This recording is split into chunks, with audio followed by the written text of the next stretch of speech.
ஒரு வழி டண்டனோட season 2 trailer வெளியே வந்துருச்சு. அந்த ட்ரெய்லரை பற்றி தான் டிஸ்கஸ் பண்ண போகிறேன் கைஸ். மறக்காமல் சப்ஸ்கிரைப் பண்ணி வச்சுக்கோங்க.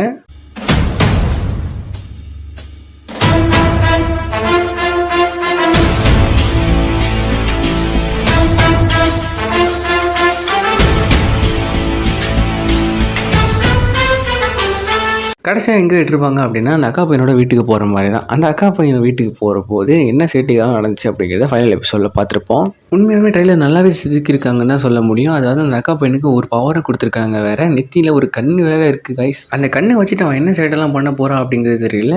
நம்மளோட ஹீரோவான அவனுக்குமே நல்ல பவர் நிறையவே அப்டேட் ஆகிருக்குன்னு நினைக்கிறேன். நம்மளோட ஹீரோவான அவனும் ஹீரோனை தூக்கிட்டு போகிறான். ஒருவேளை அவன் வந்துட்டு வில்லனாக மாறதுக்கான வாய்ப்புகள் இருக்கா? அதாவது அந்த அக்கா பையன் ஒருவேளை அந்த அக்கா பையனுக்கு நிறையவே பவர் கிடச்சி இந்த சீசனில் அவன் எதிரியாக இருந்தால் கூட பார்க்க தான் கைஸ் இருக்கும். போன சீசன்லேயே கம்மியான கேரக்டர் தான் வந்துருச்சு. இந்த சீசனில் கொஞ்சமாக கேரக்டர் வருமா அப்படின்னு கேட்டிங்கன்னா கண்டிப்பாக வர வாய்ப்பு இருக்குது. கொஞ்சமாக நினைக்கிறேன். அந்த கேரக்டர்லாம் கொஞ்சமாக பார்க்க நல்லா இருக்க மாட்டேன்னு கேட்டிங்கன்னா டவுட்டு தான். போன சீசன்லேயே கண்ட கிரமத்தெலாம் காட்டினானுங்க. இந்த சீசனில் என்னத்தெல்லாம் காட்ட போகிறானுங்களோ அப்படின்னு நினைக்காம கொஞ்சம் ஃபைட் சீன்ஸை மட்டும் பாருங்கள் கைஸ். நான் சொன்னாலும் அதெல்லாம் கேட்பீங்களா? பாருங்கள். எதுக்காக பார்ப்பீங்களோ இல்லையோ அந்த ஹீரோயினுக்காக பார்ப்பீங்கன்னு எனக்கு நல்லாவே தெரியும். சரி, அதெல்லாம் இருக்கட்டும்னா அவன் ஏன்டா அக்கா பையன்னு சொன்னீங்க அப்படின்னா, என்னோட பேரு ஜெல்.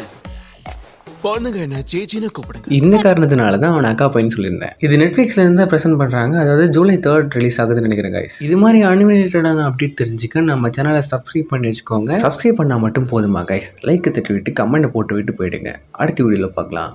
Bye guys.